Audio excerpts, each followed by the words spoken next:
Callaghan Senior. No, Senior Junior, sorry. So here's your group. Thank you, good afternoon everybody.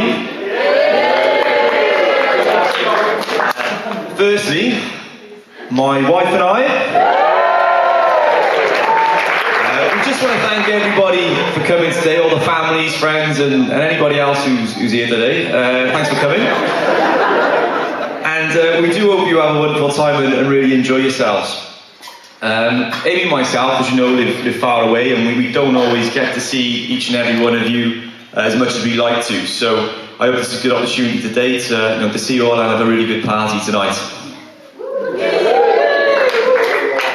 Just on the back of that, to all those people who've travelled quite a fair distance today, I know people come from all over the UK, but we've also got Laurel and Jez from Switzerland. Thanks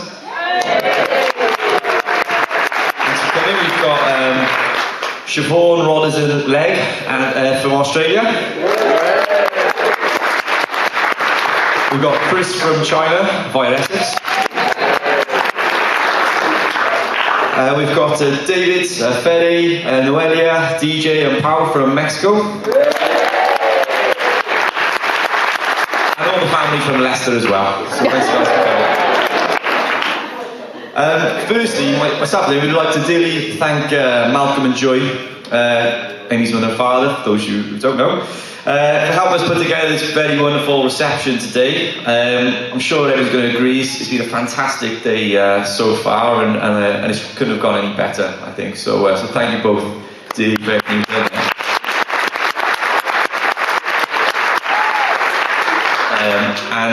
And also thanks to Amy's new father-in-law, my father John, who also helped us with the wedding today and everything you've done for us as well. So we've got a lot to go over.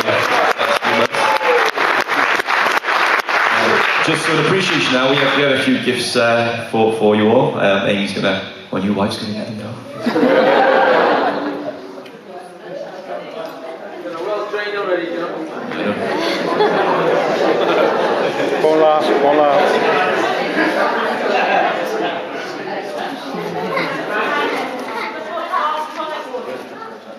Yeah, some Buckfast Abbey tonic. Lovely, aren't they? Okay, for me,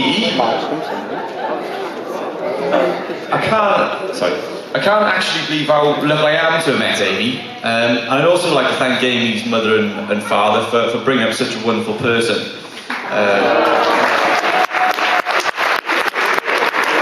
For as long as I've known Amy, she's a very fun, happy, caring, sensitive person. And when I speak to her friends, whether it be in Spain or China, because I know we met some of you today, everyone really describes her as lovely, and I think that's exactly what she is. Is lovely.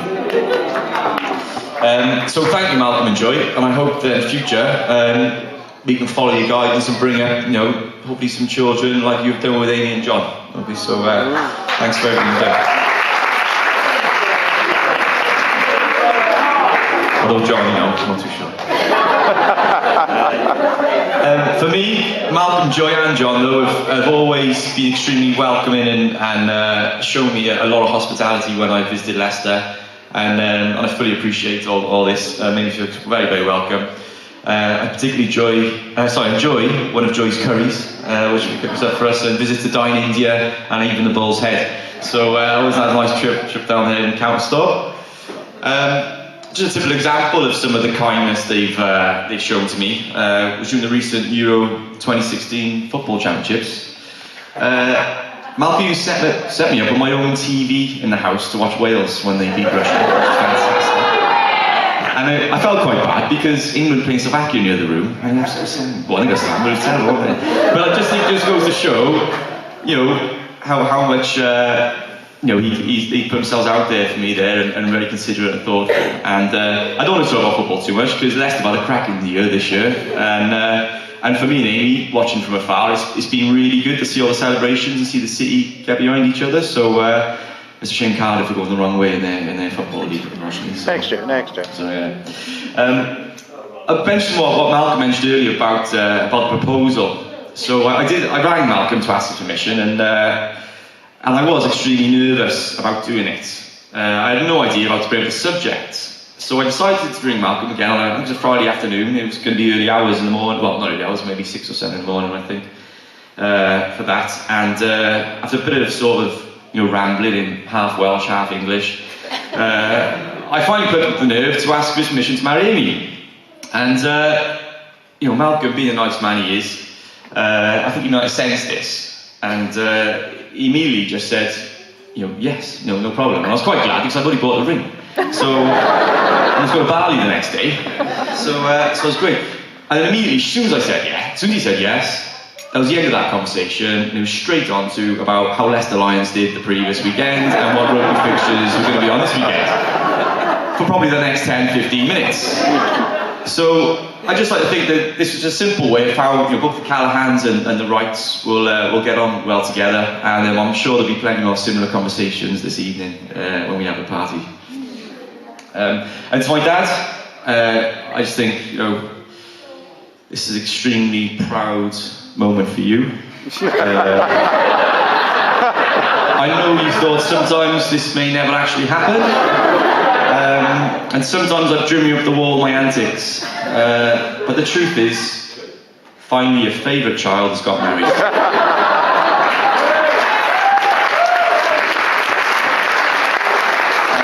All jokes aside, I'd like to thank my parents for a fantastic upbringing. They gave me everything I wished for and some. Unfortunately, my mother did not get a chance to meet Amy, but I know I'm sure they also would agree what a star Amy is, and she would have been thrilled if she was here that I asked Amy to be my wife. She also probably would give me a clip around the ear and saying, why the heck have you let it last this long? So also, we're all like that. I'd like to thank my brothers and sisters, we're all on the table by here, including the in-laws, you know you are. They're always looking out for me and constant support. And for my sisters, I know some people call it nagging and telling me off, but don't worry, I call it love and support. Right, Shalom? So I think we should have a toast here to absent friends and family. If you can raise your glasses. Yeah. Absent friends.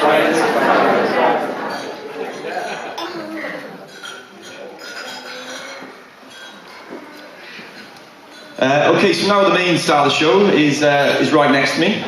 My new wife Amy. It sounds better every time I say it. And I think everyone has to agree how beautiful she is today. Yeah, absolutely stunning.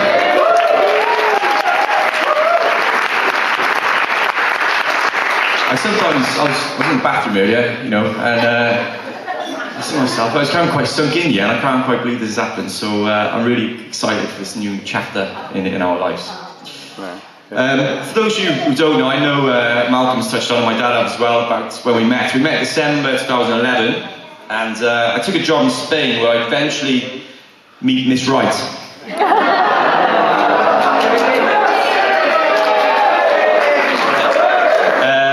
However, meeting Miss Wright wasn't that easy, and she's been very elusive when she wants to be. I arrived on a Thursday morning after a brief meeting with my new principal, and I was taken around the school on a short tour to meet the staff and students.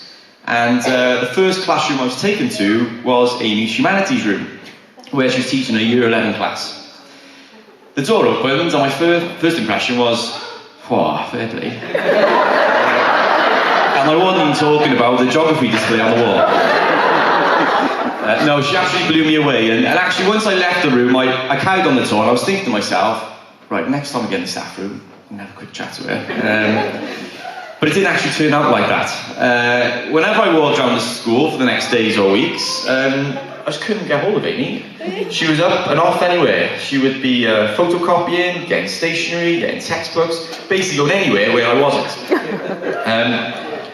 Yeah, probably were, I wasn't. Number of meetings had passed and informal socials. However, one really till the Christmas staff party was where really we got going.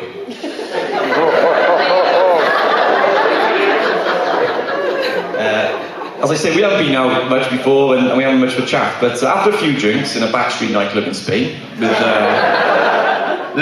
green laser beams and a smoke machine, which probably took 3 years off my life, Amy approached me on the dance floor, so I was pretty nervous, and slowly walked up and said, do you fancy going down the port tomorrow for a cider and curry and chips tapas? So as soon as I heard those words, cider, curry, chips, I knew she's a keeper. And I finally met Miss Wright.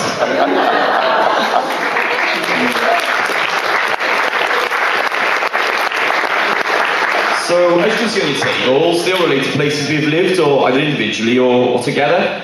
And we're pleased to gain all the memories we've either had with each and every one of you, really, leading up to this special day today. There's lots of people who we'd like to thank for helping us. So we'll apologise for saying it now, but I think we should not forget, first of all, our fantastic bridesmaids, Louise, Kelly, Rebecca and Holly. They've helped me today all day. Kept her really calm, making sure she's all okay. And if you'd like to come up, ladies, we've got some gifts for you.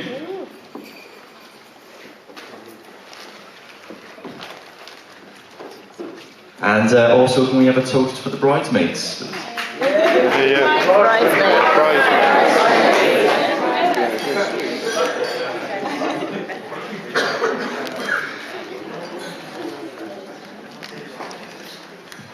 We'd also like to thank Gaynor as well, name's Andy, who's been a tremendous help in the preparations, and particularly all the decorations you see here today with the cake and the tables. And over the many months before, especially measuring up, I know, John and the father for the suits. So it's all been fabulous. So here again is something from us. Thanks for your efforts, Gaynor.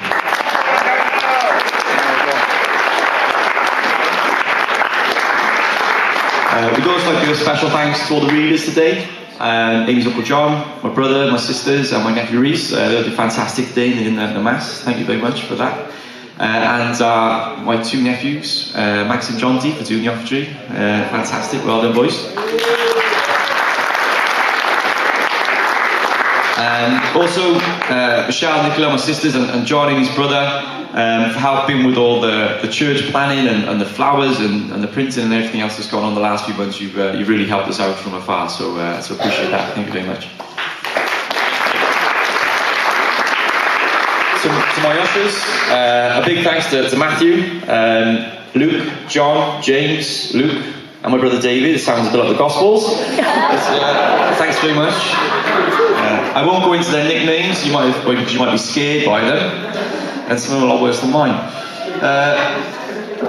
Thanks for all your ushering and helping out today.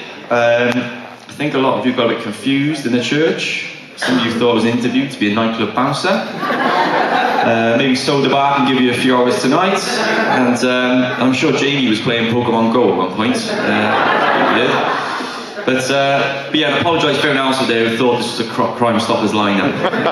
A bit scary, somewhere. I'd like to thank my best man Matthew. He's organised a cracking stag do for me when we went to Benidorm. No, we'll be on there anytime soon. And he's been a constant support, propping me up in bars since I was about 17 and copying my homework since we were 11. It's his birthday today, by the way, so go easy on him. Also, another happy birthday to my cousin Samantha, who's at the back table there. And my uncle Tony, who's sitting over here. Many happy returns. It's like to see, I'm glad this young brought your birthday suit at a glance. I saw that on Benidorm. You can almost do today. Just the last part before I finish is to Amy, really. She's my new wife. I'm so excited to share this day.